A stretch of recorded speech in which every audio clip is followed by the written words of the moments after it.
Okay, battery no is low, problem. so just in case it goes off. But I won't take long, don't worry. Okay, no problem. I'll go after you then. That'll be cool. Okay. Thanks, guys.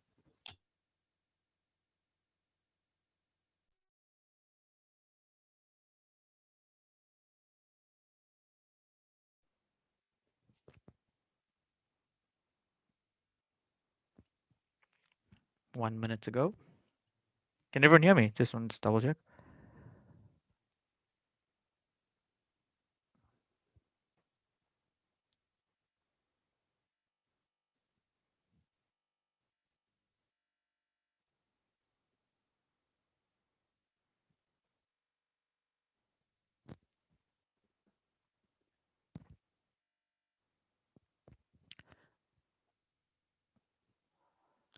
All right, everyone. So it's now 7:15. Hopefully, more people will filter in. We can begin the second part or half of the session, and we have Skumbuzo, who's going to be shedding some light on his own experiences with the sciences. So, Skumbuzo, whenever you're ready. Okay. Thank you. Thank you. Can everyone hear me? Yes. Yes, we can. Okay. Firstly, apologies to join late. I've been traveling from Johannesburg to KZN, by the way, that part of science. And unfortunately, when I got here, it's dark and no electricity and all that. But that okay, likely I'm able to join. Unfortunately, I'm using my phone, not my laptop. I had like just one slide that I wanted to share with you. Unfortunately, my laptop is off, but I will just talk here. By the way, I'm Skumbuzo Khatebe. To those who don't know me, the former chairperson for Planeteers, HPW Planeteers, and the former, I would say the 2020 Dumisani Ndaba Award, what you call a winner or whatsoever. In 2020, I got that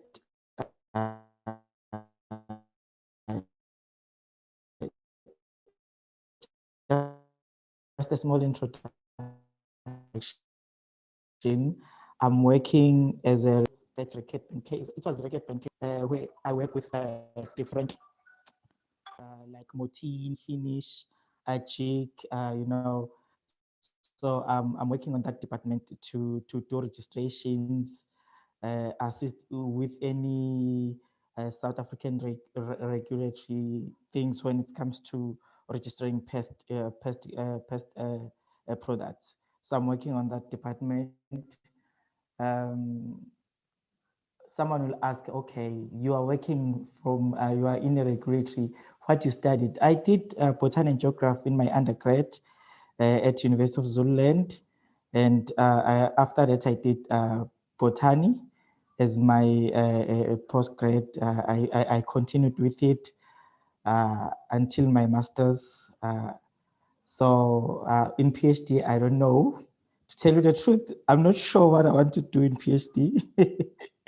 I remember in 2018, I wanted to do it. I started something with PhD, and then just in between, I was like, you know what, let me just leave it. Let me focus on working. I will find out what I want to do, because I was doing something that I was doing something concerning the food security. Chetty, I'm sorry, I can't show my video. It's dark. If I try it, you won't see me. I'm sitting in the dark. I'm so sorry. So yeah, sorry. So to give you a little bit of background, or how did I get into? Okay, my focus is in life, science, life in science, and opportunities. So firstly, when I finished my high school, I went to university to study. Fortunately enough, when I got When I went to university, I got a bursary where they say, oh, here is a bursary from Department of Agriculture to do environmental management. And then I went to University of Zululand. When I got there, it was nice and all that. And then during registration, they told me, hey, bro, we don't have like exactly the environmental management degree here, but we have a double degree where you will choose between botany, geography, or geography, hydrology, biochemistry, and all that, just a double degree. And in my head, when they say geography and zoology, you can do that. I was like, a zoo? That's animals. No, I'm not interested in that. And then they said you can do hydrology and geography. I'm like, hydro, that's water. I'm not interested in water. Yes, I drink water, but I'm not interested. Then they said botany and geography. And I was like, a deep rural area. I didn't know any. So I had to go to university. And they were like, ah, it's plant science. I was like, okay, plants. No, I know plants because at home, yeah, we do have plants. So I'm like, okay, let me just do botany and geography. That was my first year. And then my second year, I fell in love, like I fell in love with geography. I was like, oh, wow. With botany, I mean, I was like, wow, this thing is nice, man. Because I was connecting with plants. I learned a lot of things about them. And I remember sometimes I used to shout to students when they were busy destroying some plants in next to our departments of like, no, you know what, guys, no, don't do that. So I was like, okay, let me do it. And then when I got into botany, and there are different streams, even there is plant biochemistry, there is ecology, there is genetics. So I had to choose in my postgrad which route I want to take. I was like, okay, let me just take ecology, because I wanted to deal with nature and all that, nature conservation and all that. So I did ecology, and it was nice. And also I liked to go out and to the field and do all those samples collecting and all that. So I loved to do that. So I was like, no, I can do botany, ecology. So I continue with it. And during those time, I used to go and volunteer to Department of Environmental Affairs.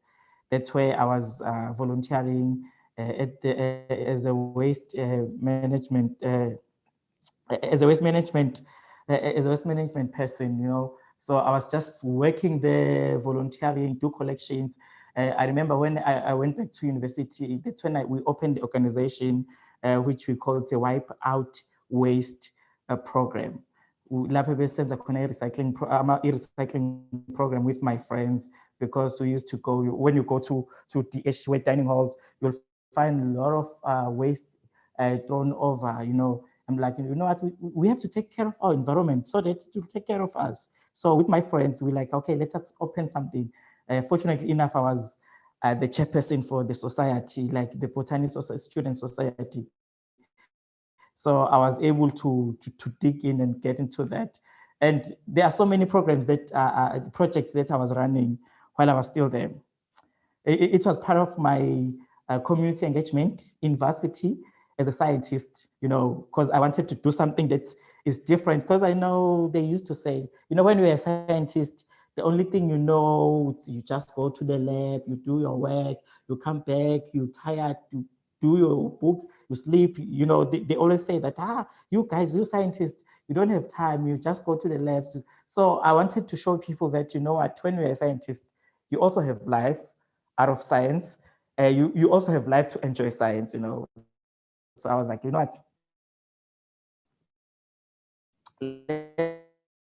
let's do this.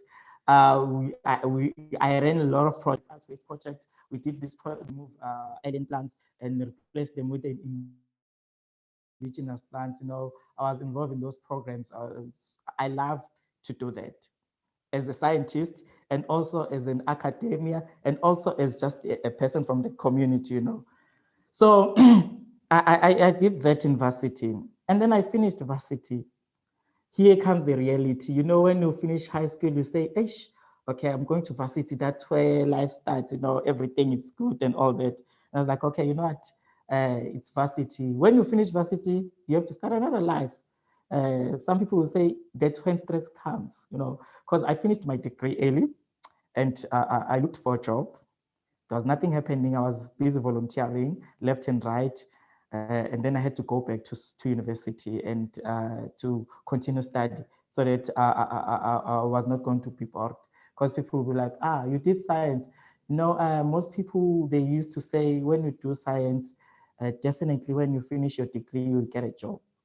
But they didn't know which roads or which discipline, like in science, which part of science you do. If you do mathematics, you'll get a job where. If you do geography, you get a job where. If you do botany, where you get a job, how a job opportunity is there in that side. So they don't know all about that. They just say if you do science, you'll be good and go. So I was like, no, man. Okay, life starts here. And then I went back to university because I didn't get a job. I did my honors. During my honors, fortunately, I was also part of HPW. I got a chance to attend HPW. That's when I met the HPW family Access, and that's when my journey with Access started, by the way. After that, it was nice, great, and all that. I continued to participate with Access and HPW, as even now I'm still part of the HPW family. Yeah, I'm an ancestor now because I've been there for some time. So what I'm trying to enlighten with all of you is that when it comes to science and life happens, science happens. You will do your science and you come out and be like, you know what, let me just, I'll do something like, okay, I'm a scientist now, I do analysis, I do all these things. But at the end of the day, do you really understand what is science? Do you really live science in your life? So you just ask yourself that. And like, for example, for me, I'm a botanist. I'm a botanist by academia. So if you can check now, I'm not working in a botany department or any roads that is related to botany. Where I am, no. I'm just dealing with regulations. I'm dealing with acts, something that I did in my undergrad when I was doing environmental management. Now I'm dealing with acts. I'm engaging with Department of Agriculture. I'm engaging with NRCS, with those people. I'm engaging with chemistry people. So when it comes to science, we can focus, like I'm focused to botany, but then at the end of the day, you don't know where you'll end. You can look for your journey, like, as I did botany, I want to work in the botany sector, department thing. But at the end of the day, you might not get there. So for me, I didn't get there. I'm not yet there as an ecologist. I really wanted to be an ecologist, like working in ecology department or environment. Unfortunately, not for now, but I know I will get there. So my first job, I was in University of KwaZulu-Natal, a lab technician there in a microscopy unit. There, I was doing science. I was also doing science. I was focusing in dealing with microscopes, doing analysis, capturing images from the microscope, working with the transition microscope, the FEXM, all those things. I learned a lot then. I was working with academia people like PhD, some outside companies, also worked with honors students. So in that part, it was a great thing for me. And it ended, my contract ended. And then stress started again. I was like, oh, school, what can you do? So it came back into my mind that, yes, I'm a scientist. I'll be busy applying jobs for science people. And I was like, you know what, let me just use my skills now and do something. I remember I found there is this organization, I think some of you will know it, ESCOM Expo for young scientists. That's where you deal with high school kids and primary school kids. You assist them in doing their projects and all that. While I was still in university, I was a mentor there. So I finished university and then I left that part. So but I was still participating in judging. I'm still a judge for them. So I was like, you know what? It was in 2020 when the COVID-19 started to hit South Africa. So I was like, you know what? Let me try something. I remember phoning people. Hey, hi, how are you? Do you have any job opportunity there? And they were like, school, we don't have anything. You know, COVID happened and all that. Fortunately, when I contacted the provincial coordinator for ESCOM Expo, the KZN one, she was like, we don't have anything, but we'll see what we can do. And then I think it took a week after that, she came back to me like, school, we need an admin for us. And I'm like, hey, I don't have experience for being an admin. But I said to myself, man, let me take this opportunity. Let me step in. I'll do anything because I want to get money. That was the back of my mind. And also, when it comes to ESCOM Expo, I love interacting with learners. I love interacting with the community. That's me. So I was like, let me take it. I took it. And I was working like very well. And then they said, okay, you'll be the supervisor, deal with this, with SASTA, I think it's SASTA mentors. I was like, okay, now I'll be supervising people. It's like I'm managing them now. I'm like, okay, so that they will be able to do their job. Let me do my job. I have to do my part so that them themselves, they'll be able to do theirs. So it was great there. And times after that, I think it was in June, I spoke to my friend who's working at Reckitt. She's working at research and development, R&D. And I spoke to her like how things are going there. How are you coping, guys, with COVID and all that? And I told her that, you know what, I'm not working now. And just sitting at home with my masters, what can I do? Brad, do you have anything? Then she was like, we don't have any, I don't know anything. But then you can just go to LinkedIn, try to check this person, inbox them, talk to them. Like, okay, let me just do that. And then I did that. Fortunately, the guy I contacted, he came back to me like, hey, we have this position in regulatory. Will you be interested? And then I was like, okay, I'm interested. I'll send my CV.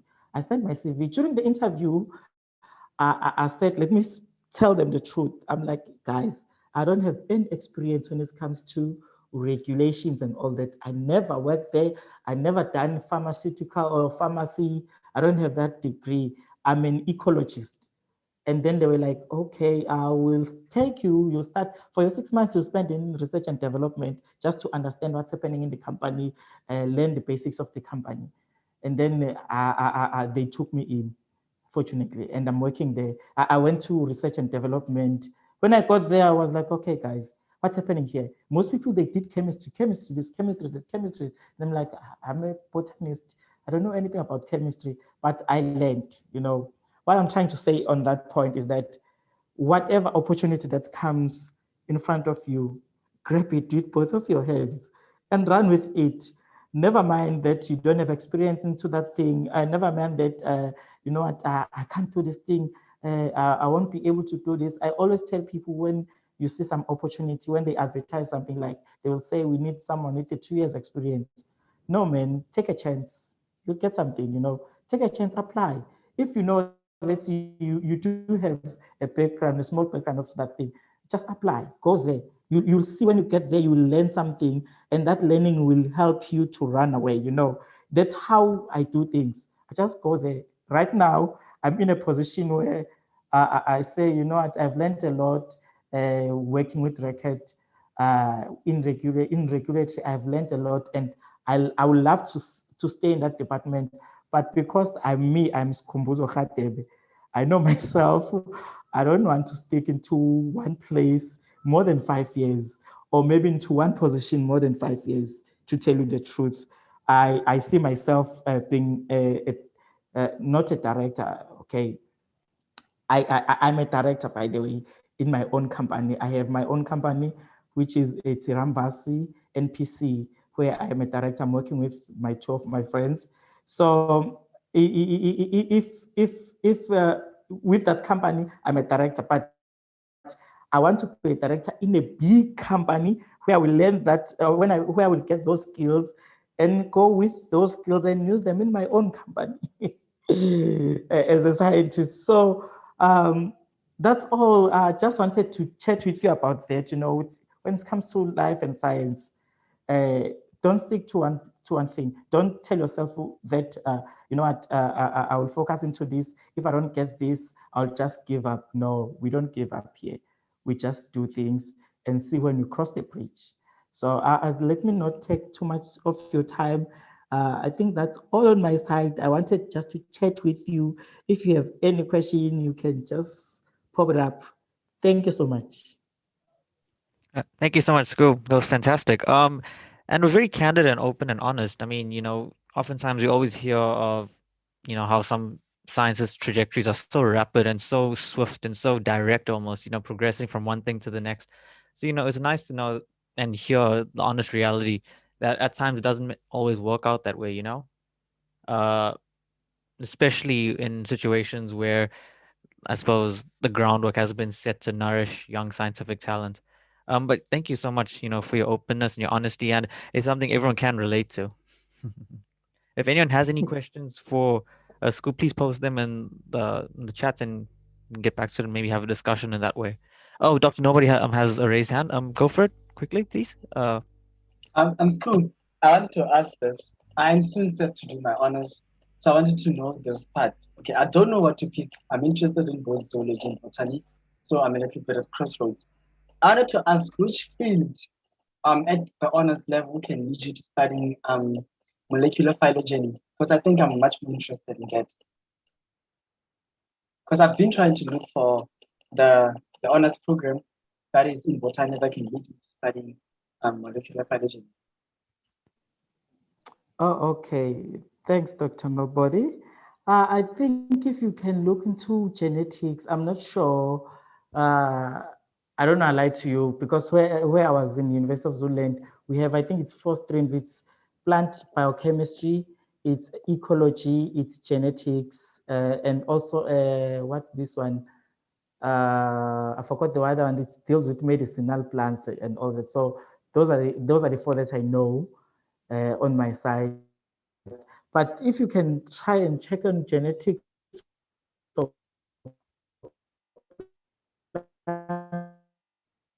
biochemistry.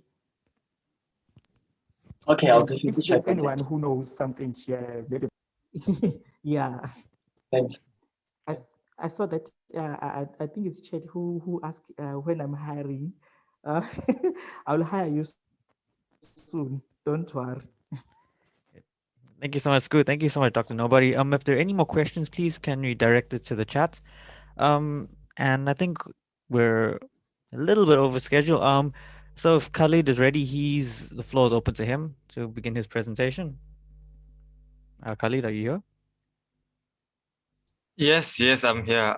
Thank you so much, Kumbuzo. Also, I'm going to send you. I'm in the position you were in a few times, and I know what exactly you're feeling. Just take any opportunity and run with it. I'm going to talk a little bit about my story also once I do my presentation, where I was employed and all of those things. So for now, I just want to share my screen. Is it coming through? This habitable planet one. Okay, That's clear. great. Should I make it big or is it PowerPoint view already? It's on PowerPoint view yet. It's on present It's not view. on PowerPoint. Okay, that's what I'm trying to say. Okay, great. Yeah. So hi everyone, my name is Khalid Mehta. I used to work at Wild Oceans as a researcher, and I also was the advocacy coordinator. So advocacy is like a whole nother branch of engaging with civil society. But as you know, what we're doing right now is part of civil society. We're doing things extra and above our commitments for work and studies to advance society. So we're part of civil society. And I took my degree and I dove straight into civil society. And I learned a lot for whilst I was there, and I contributed a lot also whilst I was there. So I'm going to talk to you about how I mixed all of my live streams together. But before that, I have to set the foundation of why I needed to do this, all of this kind of things. So Aisha covered a lot of this awesomely already, which is that life on Earth is just fantastic and brilliant and unique. And this is why we are here, because we are scientists who love life. We love our planet, and we want to see it prosper and save some of that also for future generations to, like explore the world on their own. So what is the, where are we coming from? What is this ego versus eco?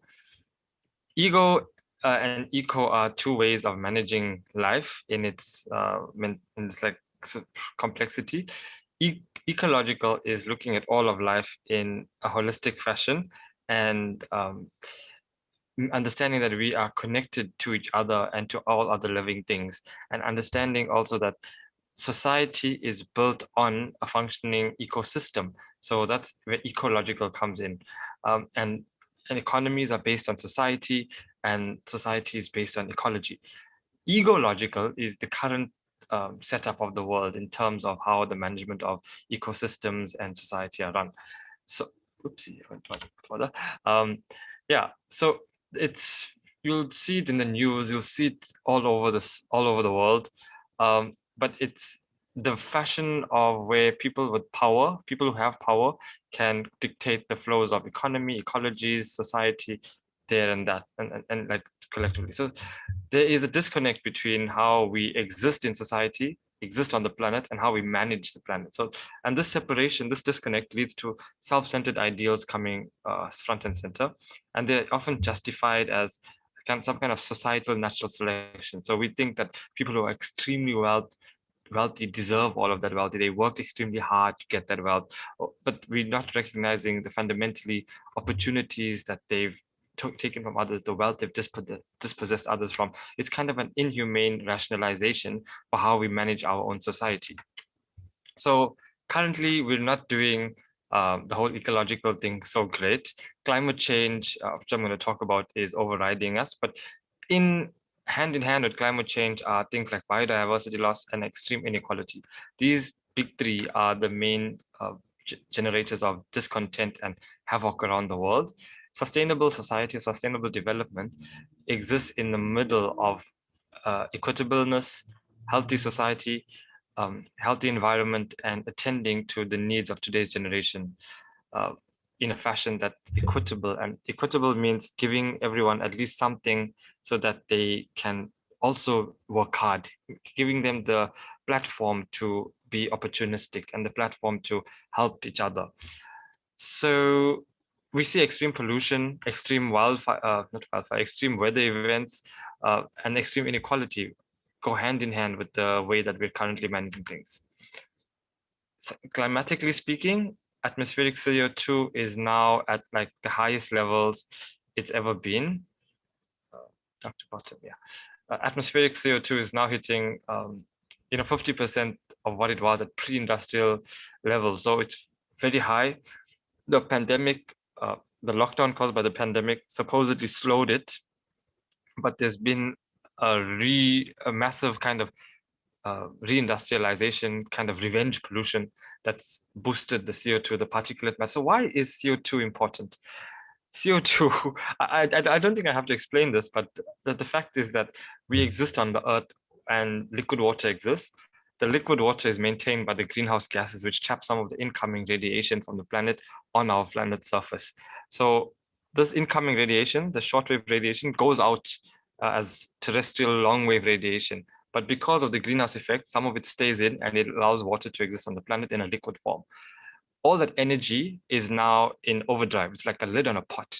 And the pot lid has been getting tighter and tighter over the past, like 40 years since the industrial, not 40, let's just say 100, since the industrial revolution really took off and the steam engine, brought efficiency and really displaced the way we do industry, because before the second industrial revolution, you must remember many people worked from their homes or from their local spaces. They weren't collectives of factory workers and platforms. The steam engine brought a lot of that. So the greenhouse effect causes increased energy in the Earth's climate systems. That increased energy leads to more disasters because there's now greater evaporation, greater transpiration. The water cycle is in overdrive. The desertification is in overdrive.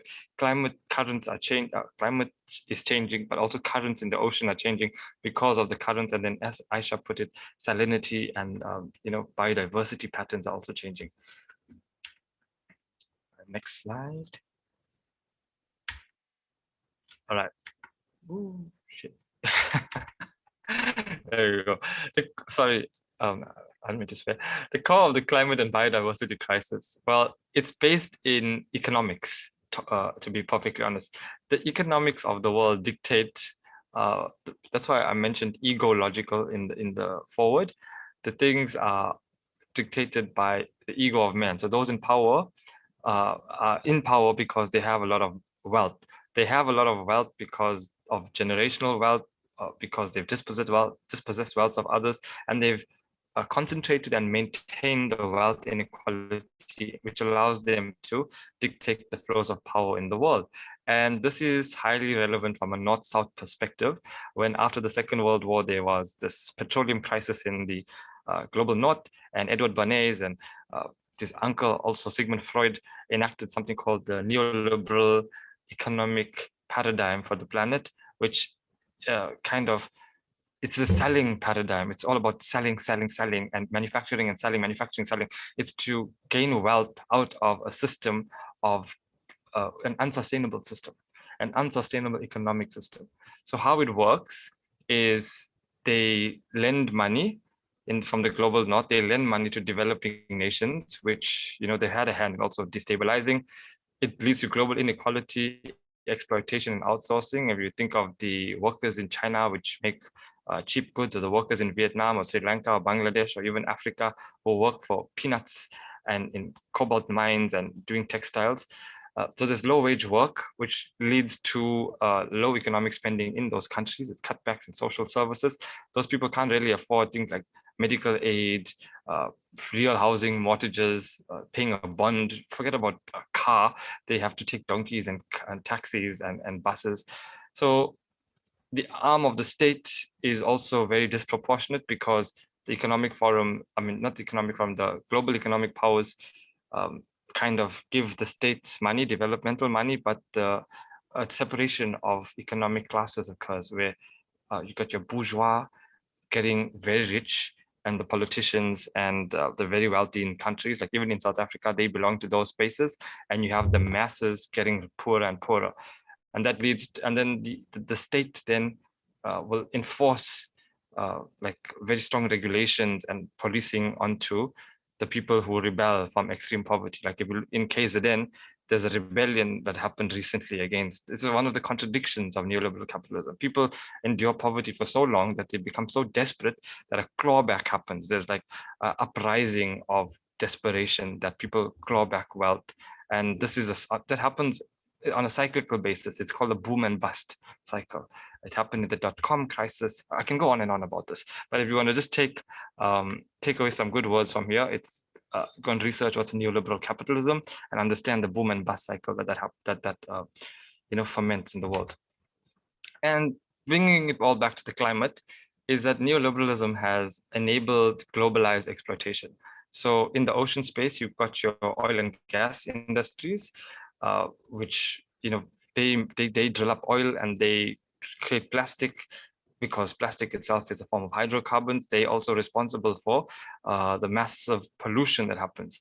Now, I'm not going to say this doesn't bring convenience and better livelihoods to many people, because petrol and vehicles and movement help people, but it's the way that it's done that the true cost of what they're doing isn't taken into account.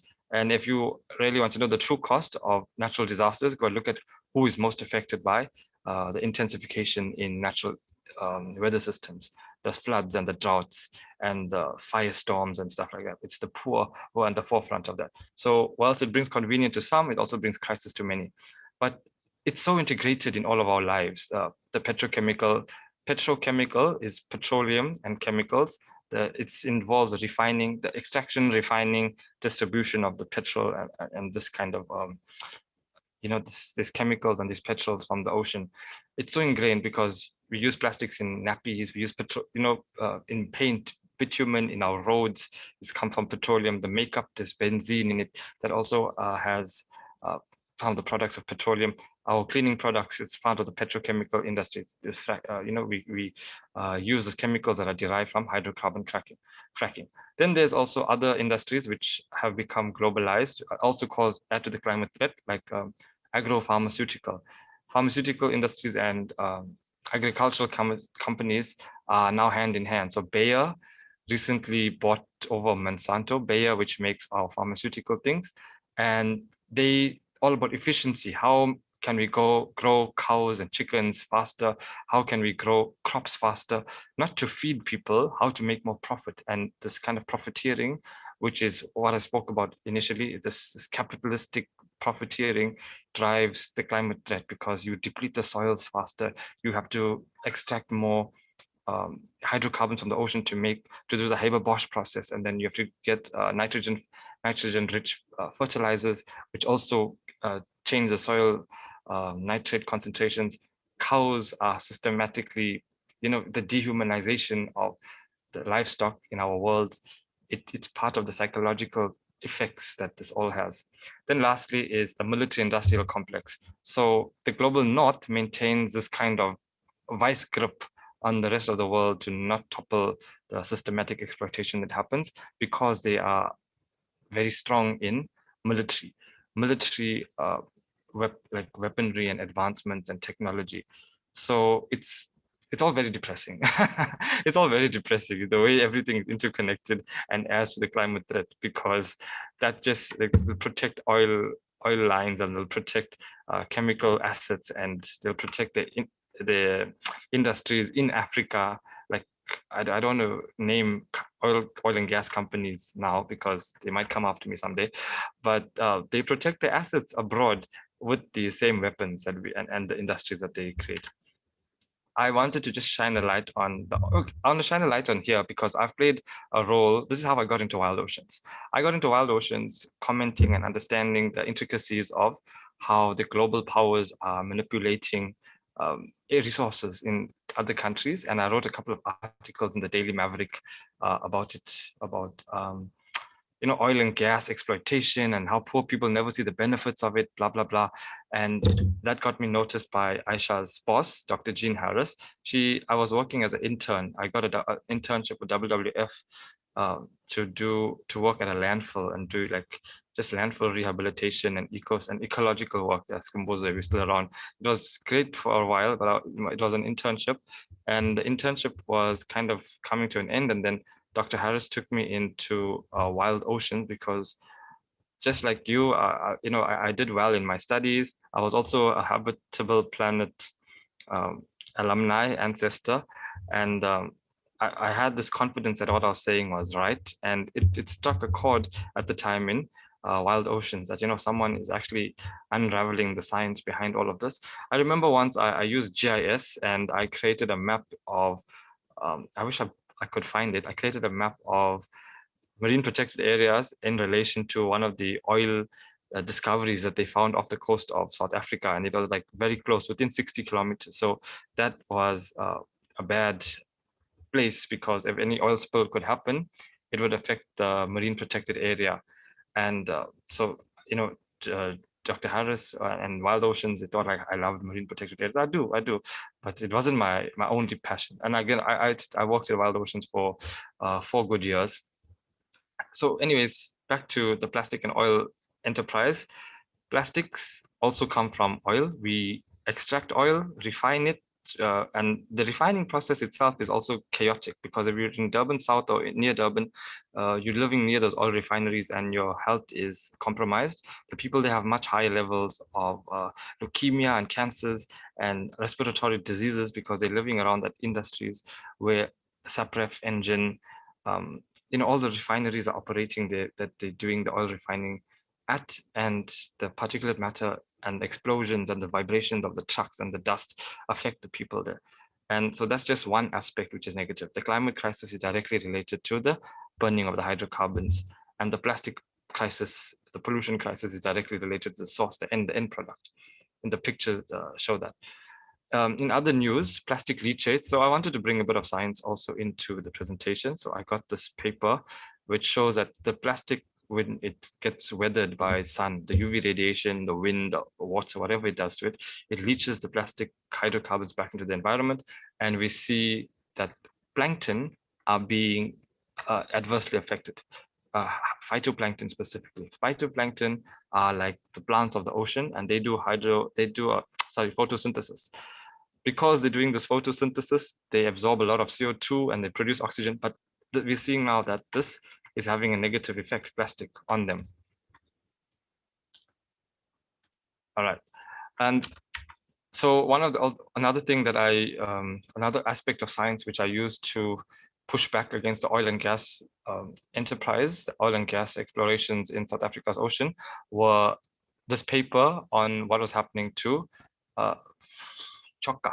Choka are these small squid at the bottom, which are fed on by many subsistence fishermen, and when the vibrations of the seismic survey, so on the major picture with the red lines is showing seismic survey vessels, which have to be done as part of the reconnaissance phase for oil and gas. They shoot seismic waves in the water, and the seismic waves damage these choka. They damage the ovaries and they damage the eggs, but they also hurt penguins. So this study by Pichegru in 2017 showed that when the seismic surveys were happening, the penguins' feeding ranges were much reduced because they were scared of the sounds, and some of them even starved to death. So that's a picture of the dead penguin. This is a picture of how I engaged communities. So I mobilized communities using my scientific knowledge. I took this knowledge, I synthesized it, and I went out there into the communities, high school, old age homes, and community meetings. I went with civil society and we did activism. We spoke about oil and gas pollution and what it's going to mean, what it does from the scientific level, what the seismic surveys does, what does the refining of the gas, the refining of hydrocarbons do, what does the burning of fossil fuels do, and who's the most vulnerable. We did all of this activism, and over the past few years, we've made massive strides. We've stopped the oil and gas developments, or more or less stalled them, off the coast of South Africa. There was one that was going to be off the coast of Durban, which was my major concern when I first worked for Wild Oceans. And we stopped that with ENI and Sasol completely. And even recently in June, KZN Marine Treasure, Sasol's offshore oil drilling sustains a major legal broadside. Because they were so close to the marine protected areas, they wouldn't have legal authorization to get to like doing their oil and gas drilling, despite whatever kind of arguments they made. And so this is one way of using science with hand in hand with the regulations of the country to push back against polluting industries and really understanding the value chain, and actually the ecological value chain and the climatic value chain of who's going to be affected and what's going to happen. But that's not enough. That wasn't enough for me. It wasn't enough to fight just oil and gas, because oil and gas is one side of the coin of exploitation. We also have exploitation of other resources like sand. We have exploitation of land. We have exploitation of the air, of water. There's companies which are, as I said, have power because of the wealth that they can leverage, which destroy the world. So in this picture, we can see like there's two different lives being lived, many different types of lives being lived. People in Nigeria, the Niger Delta, are subject to the destruction caused by Shell and the oil that they leaked into the Niger Delta. But on the same breath, the oil-rich countries like Dubai are super rich. So the Gulf states, they've got inhumane things like indoor ice parks, which we venerate, like this is some place we want to go to and we want to do it. It's like unsustainable. It's also inhumane. It's the secret lives of the super rich.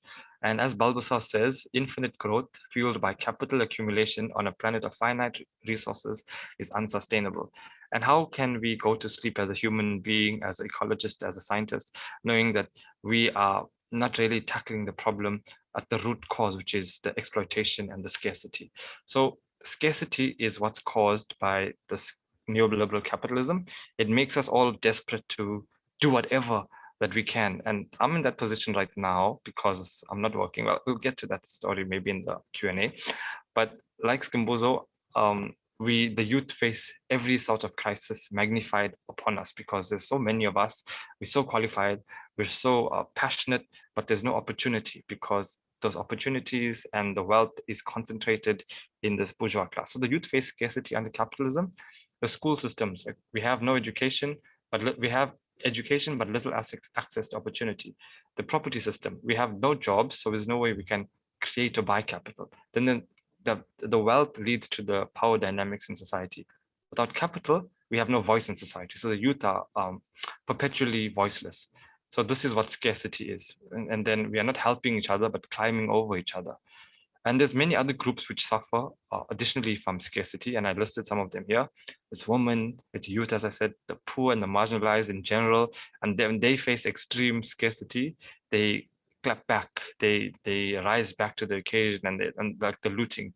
Then there's people of color all over the world, Afrophobia, xenophobia, homophobia, indigenous people, those with mental health issues. These are groups perpetually marginalized by society, by the scarcity created by the capitalist system. If you have capital, you have a voice. If you don't have capital, you have no voice. Now I'll come to the other side of the coin, which I said, if I told you exploitation was one side of the coin, then there's conservation on the other side of the coin. So conservation sounds like an amazing thing in general. There's a need to protect parts of the planet, and it's great. We should protect part of the planet, but can we really protect parts of the planet from the capitalists? Conservation as it's done now in this day and age is a way for capitalism to protect parts of the planet for themselves, to get the poor people who are relying on these natural resources sustainably most of the time out of utilizing the resources. So there's a need to protect the planet in itself. The Convention of Biological Diversity was ratified for that purpose. And it's a big failure because last year they recognized that all of the goals that they set out to do, none of them were achieved because they never addressed the fundamental issues of globalized inequality. Then there's also 30 by 30, which is another scheme to protect as much of the 30% of the planet now by 2030. So some people will call them ambitious. Some people will call them like this is great progress for humankind. But is it great progress when you and I in this day and age are sitting at home with low job prospects, with fear from a society of scarcity, with highly educated people all around us, and there's nothing happening because we're just hearing about these global mechanisms. So this is where I come to toxic conservation.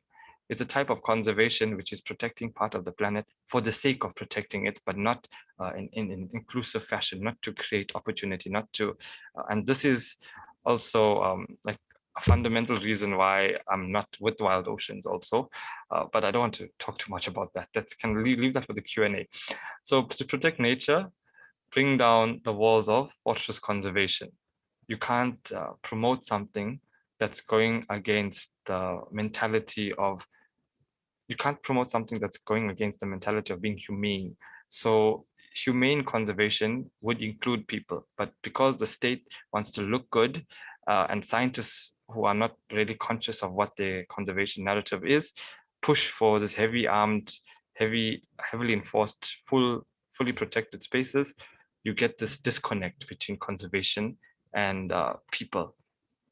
Modern conservationists bear the hallmarks of colonialism, often excluded are indigenous people, local communities, and Afro-descendants. So they might be well-meaning, but they're really ignorant because you're protecting these global spaces for who, when the people of today really need access to them and they need opportunities. So what's also quite ridiculous or quite telling is that a lot of the institutions which push for highly conserved, highly protected spaces are funded by the economic institutions which enforce exploitation.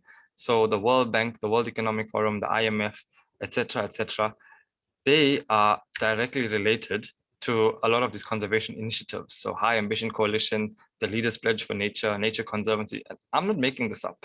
Go research this yourself, and you're going to find that the economic institutions of the world are funding conservation and biodiversity, but not really tackling the issue of inequitableness, of resource sharing, of benefit sharing, of closing the divide between the extreme rich and extreme poor.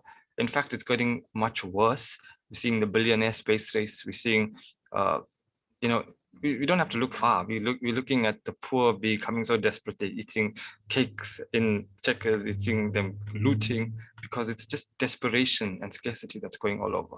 So 30 by 30 is like the conservation agenda, which is actually pushing the youth through a washing machine of getting our brains in this mindset that we have to protect and preserve for the future, but not really critically analyzing the situation. There's a scientific paper on the bottom left by Schleicher, which was released in 2018, saying that protecting half the planet could directly affect over 1 billion people. And I've also done my research on this, and I've tried to bring some of that. I'm going to end with this video. And this video is actually going to talk about the 30 by 30 narrative and conservation, how it's been rehashed to you know, push this exploitation, but through a green arm. So I'm going to end with this video, and then I'll have a closing slide. Just let me know if you can hear it, please. Is the sound coming through? I'm not entirely sure. I don't think so. The sound for the video is not coming through. No, it's not. Not yet. No, I don't think it's. Sounds up though. It is a really cool video. It's a really cool video, and I want to, I don't know how to play it through, I don't know how to play it through Zoom. Start video, mute, record. Okay, you know what? I'm gonna play the video, but I'm gonna also put the link to find the video online, okay, in the chat. That's perfect.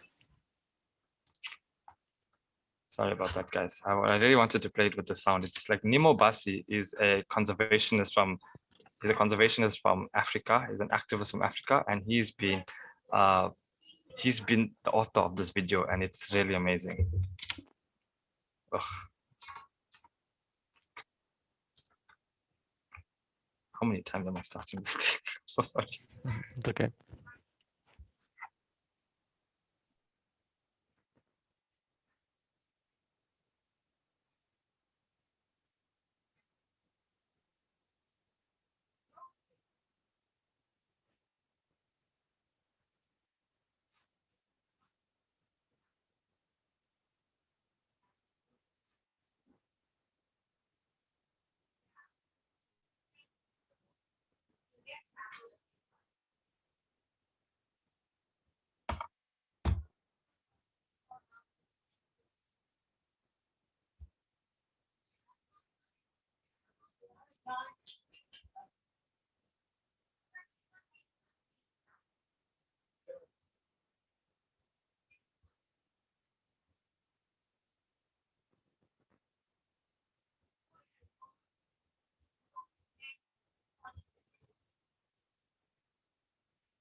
The rising oceans, the falling forests, and the polar bears. Oh, Can hear it now.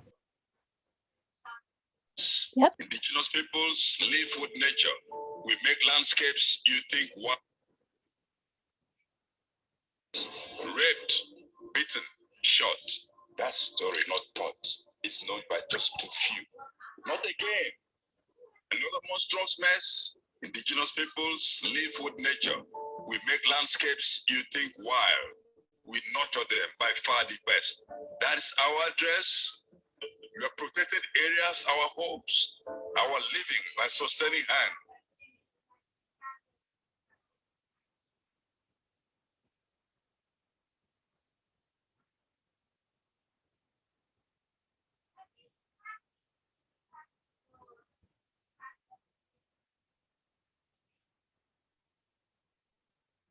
You binging consumerism, neither rooted nor sustainable. You, 30% tourists who grab more our land. They bleat. It's for the good of all. We cry. It's the big green lie. Let's all howl. Halt! If you care about nature, you must respect indigenous people's lands. protected areas are destroying the people and diminishing the earth. We belong to each other. All right. Thank you guys so much. I tried to play it from my phone just to give you some voice, some sound. Didn't really work. I'm so sorry about my mother in the background shouting. She's talking very loudly, but anyways. Yeah, so I recognize that this toxic conservation going on, which is marginalizing the voices of the poor. And with civil society, I'm part of like an African civil society biodiversity organization. I rallied like these professors and these other activists to come together and see what I was seeing that conservation is another side of the coin as just as capitalistic exploitation. It's putting barriers between people and their natural resources, and then it's catering through those barriers only to a select few, only to the elite, and the agendas coming from the global north are not helping that. So I rallied them and we put together a paper. This was the paper. It's integrating biodiversity targets from a local to global, from local levels to global levels. And this is like the last bit of science I wanted to really bring into this presentation, into this conversation. And it's going to be released on the 14th of August. So in a few days. This is from the Word document. I just grabbed it and I cut it and pasted in here. But it actually talks about how the voices of Black people, of Indigenous people, of the youth, of women have not been catered for in these global biodiversity targets. And we're rehashing problematic ideas. We're rehashing problematic ambitions of like 30% by 2030. That's not going to solve anything. Even if you got 100% of the planet in conservation area by 2030, it's not going to solve anything. We're not addressing systematic exploitation, systematic deprival and dispossession. So until those things are really attended to, we're not going to achieve anything. We're just going to keep going with these fancy names, fancy agendas, fancy global biodiversity frameworks and biodiversity targets and all of these things which are part and parcel of the climate issue, because the biodiversity crisis is living carbon. It's carbon on the planet, which is in living form. It's hand in hand to the climate crisis. So we're never going to address the climate crisis and the biodiversity crisis and the inequality unless we address the inequality crisis. So that was what I would like to leave you guys with today. And the final slide is, how do we get there? How do we get to that thing past this depressing crisis after crisis after crisis? We have to understand the problem. The 5 stages of grief, or whatever they are, you have to identify the issue.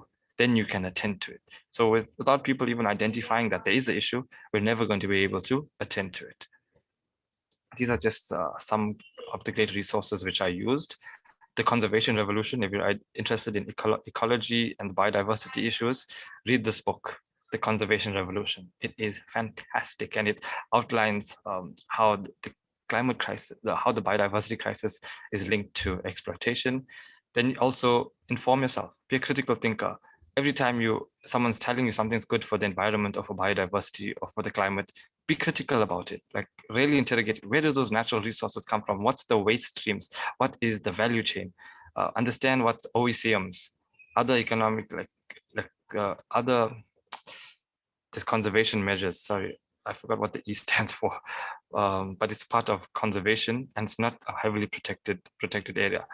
And reparations. What about the North-South divide, that inequality? Are we ever going to see reparations? And if they do come, can they be green? Can those be reparations for solar power, reparations for, getting out of the climate crisis, out of the biodiversity crisis, enabling livelihoods in biodiverse spaces instead of partitioning places, instead of making more protected areas which are heavily enforced and excluding people. Okay, and there are some of the resources I used for the last few slides. Thank you, guys. I hope that was interesting. Thank you so much, Khalid. It was fantastic, and there are so many questions which I personally have to ask. For the sake of time, I know we really won't be able to cover them all, but I mean, for the sake of, I think, fitting within the schedule so that we can fit on time, I think maybe 1 or 2. If there are any more, please post them in the chat. We will try and take this conversation onto the social media platforms of Access and hopefully continue the discussion there. But if anyone has a short question for Khalid, please raise your hands or post in the chat quickly. And yep, anyone?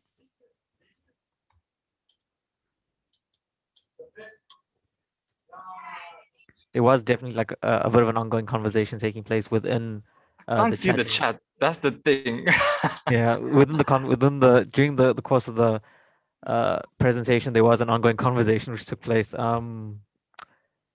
Okay, but no, definitely we have to consider this. We have to consider taking this conversation into the platforms. Just What we to should do, yeah, we should create a WhatsApp group for the people in this presenting here, add in other people who are interested in, and we should, because this is what I did. Like I was one of the founding members of Youth for MPAs, and I've created like tons of youth networks, civic networks to bring this knowledge, climate knowledge, economic knowledge, social knowledge to people. And the only way to do that is with put persistent momentum in these spaces, keeping the conversation going.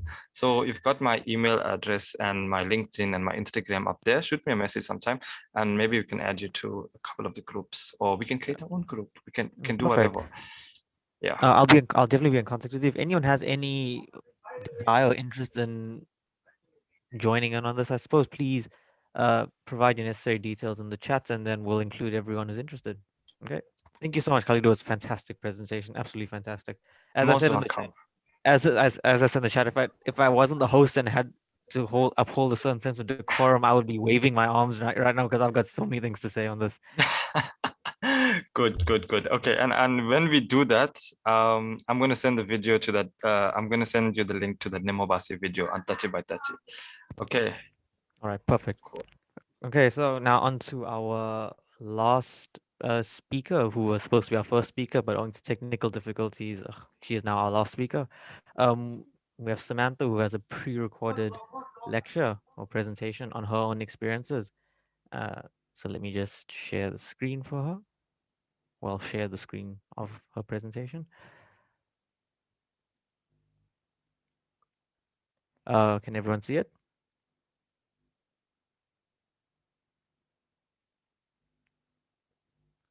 Yes, we can. Okay. Hi everyone, my name is Samantha Chetty. I'm a master's graduate in environmental science, and today I'm going to be giving a talk on breaking into the environmental sector. You may be wondering why I chose such a topic. The reason being is that there may be a lot of people who have similarities with me. In terms of, you may be looking for employment, you may be an early career person, or you may be a graduate and you have no idea where you're going to get a job. So this is why I'm going to give you guidance into how to break into the environmental sector. I have a BSc Environmental Science Life Science stream from UKZ in Pietermaritzburg. This degree exposed me to a wide range of fields such as ecology, evolution, soil science, statistics, chemistry, and geography. So basically, I'm a generalist because I know a little bit of everything. For my BSc Honours in Environmental Science, I went into the Geography department, and this allowed me to start learning about the fields that really interested me, which was environmental management, biogeography, GIS, and remote sensing. So for my honours research, I chose to do lab work, where I analysed foraminifera. These are tiny microscopic organisms, and they actually look like pretty snails, with these very intricate designs.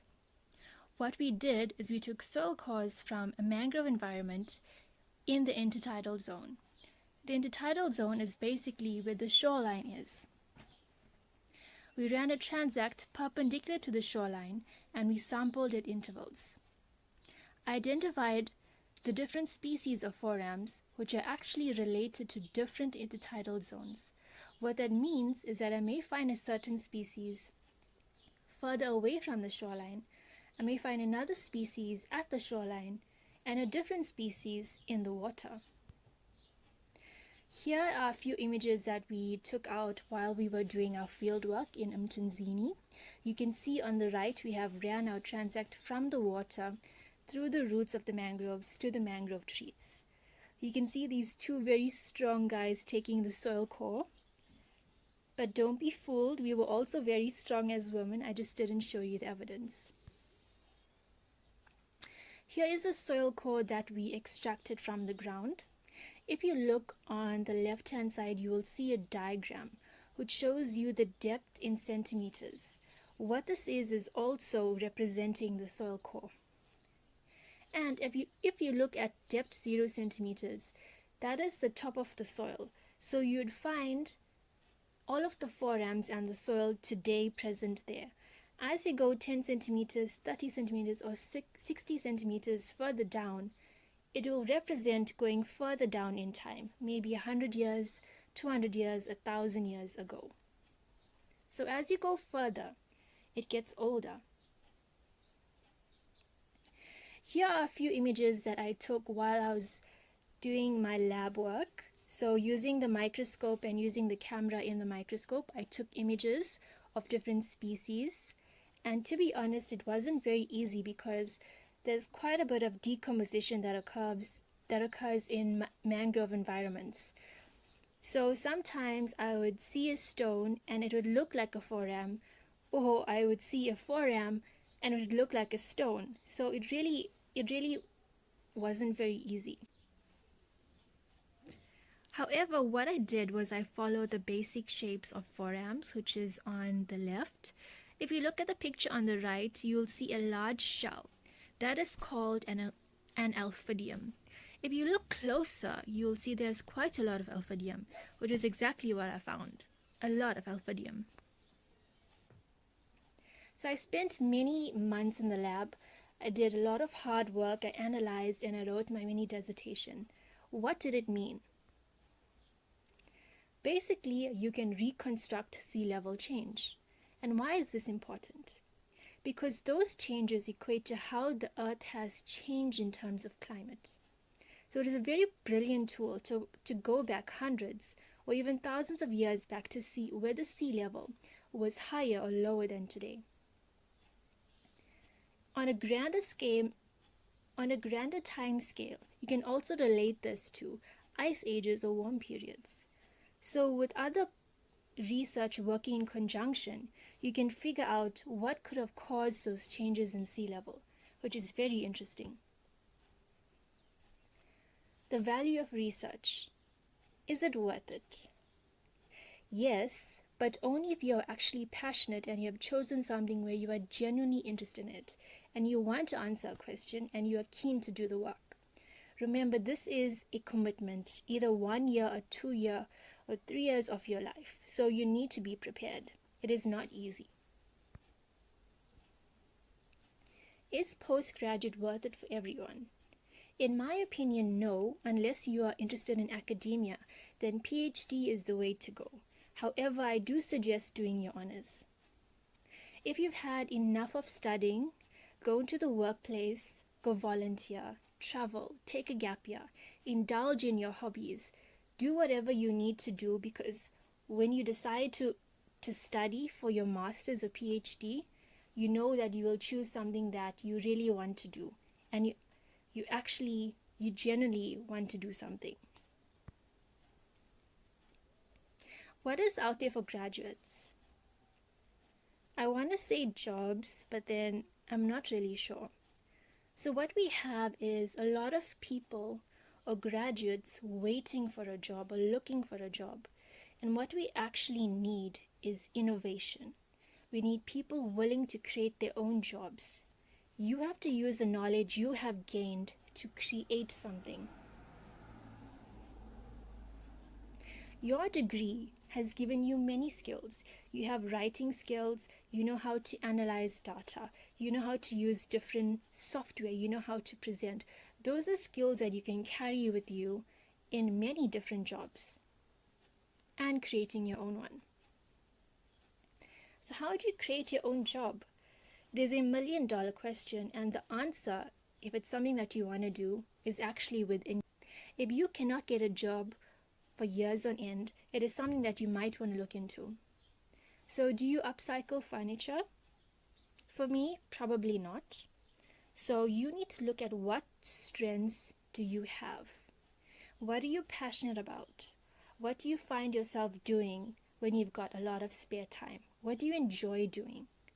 And what do you want to teach the world? If you had to ask me 1 year ago, what do I have to teach the world?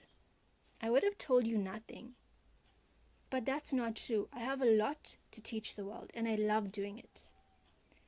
So if you pictured a perfect world, what place would you have in making that perfect world come true? In my journey, I volunteered a lot, and I have immense experience from volunteering. I traveled quite a bit in South Africa. I went to Port Elizabeth, I went to Cape Town, I went to Limpopo, I went to Kruger National Park, and most of it was fully funded. I met incredible friends and like-minded people, such as the people doing presentations here or cheering.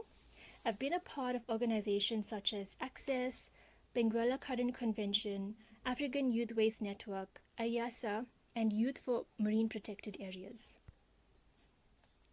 What have I learned while I was volunteering? I've learned people skills, presentation skills, earth system science, ecology at Kruger, about waste management, project management, marketing. It's quite a lot. What I've also learned is that there's actually a lot of work to do in the environmental sector. If you live in Pietermaritzburg, you will see what a lot of problems we have with regards to waste management. We also have a lot of problems with climate change, with biodiversity loss, with extinction. But yet we do not have enough jobs. So it is our duty to create a space and we can solve those problems. So what can you do? What do you bring to the table that is unique? Do you have people skills? Do you like teaching? Do you have leadership qualities? And if you feel like you do not know something, but you want to know it, there's a lot of knowledge that is for free. There's Coursera, there's Allison, there's YouTube, there's books, and I use all of those. A good website for free textbooks is pdfdrive.com.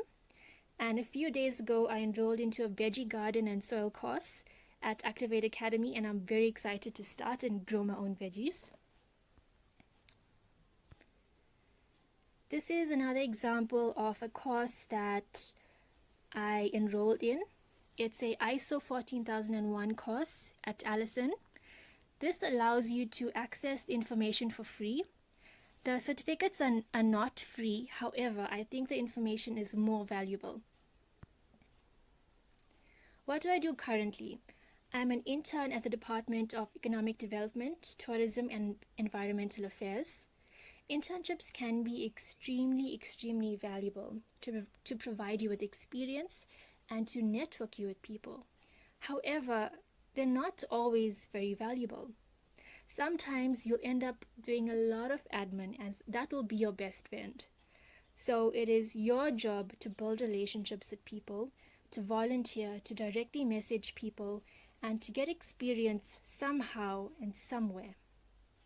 As I've mentioned, volunteering is a very powerful tool because you are introduced into a network of people that you wouldn't have known in the sector before. They learn who you are and what your work ethic is. So if they're happy with your work and there's a role or a job to be fulfilled, they will think of you. I've already explained what I'm a part of. I'm a planetary and core lecturer at Access. I was a treasurer and event planner at IASA. Currently, I'm a committee member for BCC and AYWN, and I volunteered at Kruger National Park. If you're interested in what I was doing at Kruger National Park, we were basically trying to figure out the type of or the extent of the damage that elephants were having on the ecosystem. So what we did is we looked at the different bird species, the rodent populations, and the vegetation that was around them. So why am I in the environmental sector? Is it because I like fluffy things? And yes, of course I like fluffy things. And as you can see, I really like leopards. But also, I have a deep passion for the environment and conservation. Trees and nature really make me happy. And also the fact that we have so many problems, like we've already discussed before: biodiversity loss, waste, pollution. So, society also needs to be taught, especially children need to be taught. They need to be instilled with values and make them value the environment and conservation, so that when they grow older, they are very conscious and they make better decisions. So you as a person will always have a job to do in the environmental and science sector. Lastly, I'm a co-founder at Mimicry 42. We specialize in environmental awareness. We have a page on Instagram and Facebook. We post opportunities quite regularly. So if you are looking for a job or internship or other really cool courses, please go check it out and tell your friends in the sector as well. We have a lot of stuff in the pipeline, but currently we're focusing on these very cool conservation t-shirts, which we are going to release very soon. And to be honest, I'm probably going to be the first one to buy it. This is just a quick glimpse at our page. There's a picture of me where we are doing a webinar for BCC. There are other webinars held, and we also have conservation and environmental articles which we use to try to educate the public.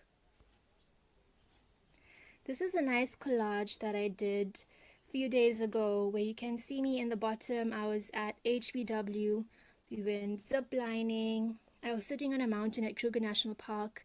There's some lions, you'll see the pretty elephant. We were right there, it was right there, it was amazing. We went for a trash hunt at PMB where we collected a lot of garbage and I won prizes. There's a fat mouse in between, and of course there's some mandatory selfies. So this Science Week, I hope you've not only learned science, but you have learned to think outside the box. For you to understand that you are capable of achieving everything you've seen the presenters do and way more. So happy Science Week and happy indefinite learning. Thank you.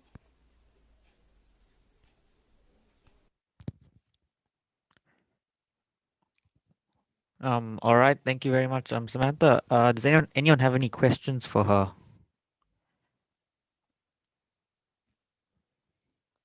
Anyone? I Okay, if see any, there was a question.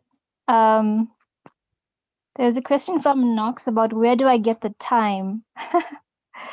To be honest, currently I'm drowning, so I'm spread quite thin in that. Sorry, the vehicles here are very loud. Like I've said before, I'm I'm spread quite thin. So honestly, I'm trying to do a lot. So I'm really just focusing on time management right now, so I can fulfill everything. okay. Anyone else? I just like to once again acknowledge, the honesty, the openness, and also that it's not a bad thing at all, to venture out and to try and engage in different sorts of things as we figure out all of our different passions and nooks and crannies about who we are, what we want to really engage in, to not have it all figured out. And by not having it all figured out from the get-go doesn't mean it's like the end of the world. So yeah, thanks again, Samantha. To not take anyone's time, anymore, I suppose. I'd probably like to close proceedings. Everyone, I'd just like to thank you once again for sticking through with the entire webinar from start to finish, or whenever you may have joined in. It didn't. It had its moments here and there, and I'm sure we can all attest, agree to that. But hopefully, we can all agree that it ended off on a relatively good note. If anyone has any further questions, please post them in the chat or leave any contact details if you may want to be engaged with at a later date, whether it's to engage with work that Khalid had mentioned, or if you want to engage with any of the speakers at any point. And on that note, again, I'd like to thank everyone for taking their time out to attend, and wish you all a good, happy, safe, long weekend. Thank you, everyone. Thanks. Bye. All right.